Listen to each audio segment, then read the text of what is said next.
Hello বন্ধুরা, তোমরা কেমন আছো? আশা করি সবাই খুব ভালো আছো। রেহানের দুষ্টুমির চ্যানেলে তোমাদের সকলকে জানাই অনেক স্বাগত। এখন আমরা শিলিগুড়িতে এই হোটেলটাতে আজকে থাকবো, কারণ তোমরা আগের দিনের ব্লগে সবটাই জানতে পেরেছো যে আমাদের সাথে কি ঘটে গেছিল। তো যাই হোক, আজকে দিনটাই হোটেলটায় থাকবো আর আমাদের কালকে বাসের টিকিট রেডি হয়ে গেছে।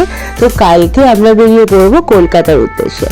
তো আজকেই হোটেলটাতে থাকবো। তো তোমাদেরকে চারপাশটা ঘুরে দেখাচ্ছি, কারণ আমরা এখন খুব ক্লান্ত। বিশ্বাস করো, এত ক্লান্ত না, সেই সকাল থেকে গাড়িতে ছিলাম। এখন প্রায় রাত্রি 8টা সাড়ে 8টা বেজে গেছে। আর তোমাদের ছোট্ট কুটুস আমাদের থেকে আরো বেশি ক্লান্ত হয়ে পড়েছে।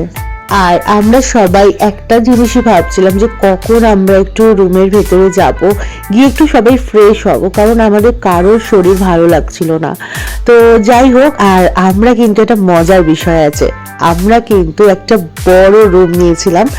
আর হ্যাঁ, অনেকটা লেট করে ভিডিও দিচ্ছি, এটার জন্য প্রথমে বলে দিই সরি, কারণ সত্যি এটা 1 জানুয়ারি ভিডিও আর তোমরা আজকে ভিডিওটা পাচ্ছ এত লেটে।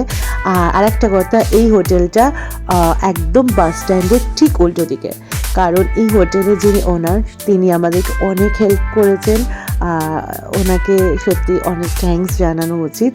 আর বিশেষ করে আমার দাদা মানে কুটুসের জ্যাকে অনেক অনেক থ্যাঙ্কস জানানো উচিত, কারণ ও না থাকলে এত সুন্দরভাবে সব কিছু ম্যানেজ করাটা কারোর পক্ষে সম্ভব ছিল না।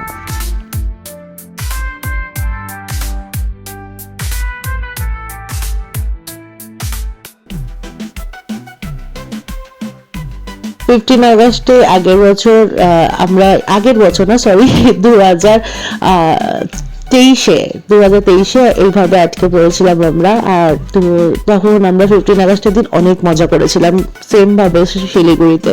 তো আজকেও 1 জানুয়ারি, এটাও একটা ফেস্টিভ্যাল, তো এখানেও আমরা আজকে অনেক আনন্দ করছি। আর আমরা একটা বড় রুম নিয়েছিলাম, সাথে আর একটা আমাদের এমনি নর্মাল রুমও নেওয়া হয়েছিল, কারণ বড় রুমটাতে সবার একসাথে হচ্ছিল না। তো প্রথমে আমরা ভেবেছিলাম সবাই একসাথে বড় রুমটাতে থাকবো, তারপর দেখলাম যে হচ্ছে না, তার জন্য একটা সিঙ্গেল রুমও নিতে হয়েছিল। আর তোমরা দেখতেই পাচ্ছ কুটুসকে এনে একদম ছেড়ে দিয়েছি যে এখন মানে ওর যেটাই ইচ্ছা ও সেটাই করুক, কারণ ওকে এখন কিছু করবো না, কোনোভাবে ওকে ডিস্টার্ব করবো না, ও ওর মতো ভাবে খেলা করুক, কারণ সত্যি বাচ্চাটার প্রতি অনেক ধকল গেছে, সেটা তোমরা সব ভিডিওতে দেখতে পেয়েছো। দেখো, আনন্দ তো অবশ্যই করেছে, আনন্দ থেকে কিন্তু কষ্টটা কুটুসের বেশি হয়েছে। আমরা বড়রা অনেক আনন্দ করেছি, আমাদের কষ্টটা আমরা মেনে নিতে পারবো, কিন্তু ও তো অনেক ছোট, তো ওর প্রতি সত্যি অনেক ধকল হয়েছে। আর যাই হোক, এখানে এসে ও মনে করছে বাড়িতে চলে এসছে, আর একদম বাড়ির মতোই ও এখানে আছে।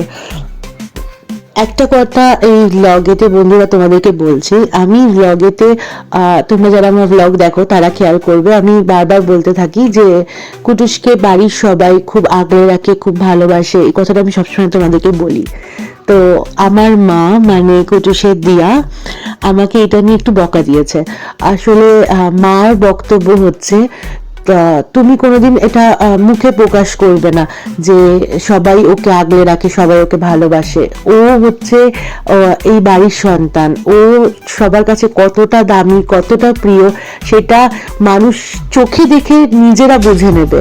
তুমি সবসময় সেটাকে উল্লেখ করবে না। আর ওর যা বা ও সোনামার ক্ষেত্রে বলেছে যে, মা বলেছে যে ওরা ও যেমন তোমার সন্তান, তেমন কিন্তু ওদেরও সন্তান। তো ওরা যে কতটা ভালোবাসে সেটা তো সবাই চোখে দেখতে পায়। তো সেটার জন্য তুমি কোনোদিন এটা নিয়ে ওদেরকে থ্যাংক ইউ জানাবে না, কারণ তোমার যতটা অধিকার ওর সেম অধিকার কিন্তু ওদেরও আছে। হয়তো আমি কথাটা তোমাদেরকে ভালোভাবে বোঝাতে পারলাম না, আমার মায়ের কথাটা, মা কি মানে কি বলতে চেয়েছে। আশা করি যাদের বোঝার ক্ষমতা আছে আমার কথাটাকে বুঝে নিতে পারবে। আর আমি মানে আমার মা মানে মাম্মাম যেটা বলেছে সেটা আমি মাম্মামের মুখ থেকেই তোমাদেরকে একদিন বলিয়ে দেবো কোনো একটা ভিডিওর মাধ্যমে। আর কথাটা ঠিক একদম, যে কুটুস এই বাড়িতে মানে খুব আদরের, সেটা তোমরা জানোই। আর ঠিকই তো, আমার যতটা অধিকার সেম অধিকার সবাই, সেটা আমি নিজের থেকে সবসময় বলি, আমার থেকে হয়তো বেশি সবার অধিকার।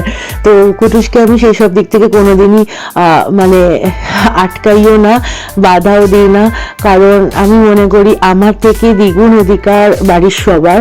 আর সেই শিক্ষা দিয়ে যেন ওকে বড় করতে পারি, যে সবাইকে যেন সবাই যখন ওকে এখন আগলে রাখে, ও যেন সবাইকে, ও তো সবার ছোট এখন এই মুহূর্তে, তো ওর থেকে যারা বড় সবাইকে যেন ওইভাবে আগলে রাখে, সবাই যেমন ওকে এখন আগলে রাখছে।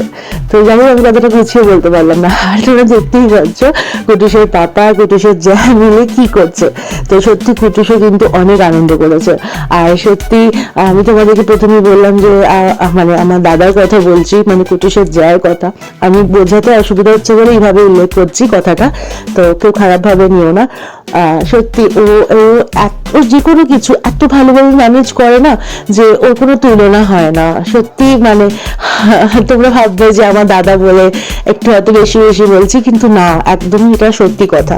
আর তোমরা দেখতেই পাচ্ছ কুটুস ওর মানির সাথে মানে বনুর সাথে কিভাবে শুয়ে আছে। এদিকে কিন্তু বনুর সাথে ওর একদম পটে না, মানে কুটুস বনুকে দেখলেই রেগে যায়, কুটুস বনুকে মারে।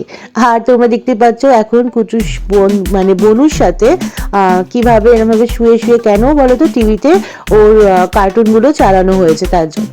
আর রাতে আমাদের ডিনার রুমেই দিয়ে দিয়েছিল। আর একটা বিষয় হচ্ছে, কুটুসকেও কিন্তু ওনারা সুজি বানিয়ে দিয়েছিল, আমি সুজিটা দিয়ে এসেছিলাম ওনাদেরকে কিচেনে, তো ওনারা বানিয়ে দিয়েছিল। আমাকে বলেছিল বানিয়ে নিতে, বাট আমি বলেছিলাম যে দাদা আপনারাই বানিয়ে দেবেন। আর তোমরা যদি শিলিগুড়িতে যাও, তোমরা এই হোটেলটাতে অবশ্যই থেকো বন্ধুরা, খুব ভালো ব্যবহার প্রত্যেকটা মানুষের। আর হোটেলটাও কিন্তু খুব ভালো ছিল, সত্যি কথা একদম। আর খাবারগুলো কিন্তু খুব ভালো ছিল, খুব ভালো। আর যাই হোক, আমরা খুব আনন্দ করে রাতেবেলা খাওয়া দাওয়া করেছি। আর যাই হোক, আজকের মতো এইটুকুই, দেখা হবে কালকে একটা নতুন ভিডিওর সাথে। শিলিগুড়ি কিন্তু এখানেই শেষ না, কালকের ভিডিওতে কিন্তু শিলিগুড়ির ভিডিও তোমরা পাবে। তো যাই হোক, সবাই খুব খুব খুব ভালো থেকো। আর ভিডিওটা ভালো লেগে থাকলে অবশ্যই লাইক কমেন্ট শেয়ার করে আমার চ্যানেলটাকে সাবস্ক্রাইব করো। টাটা।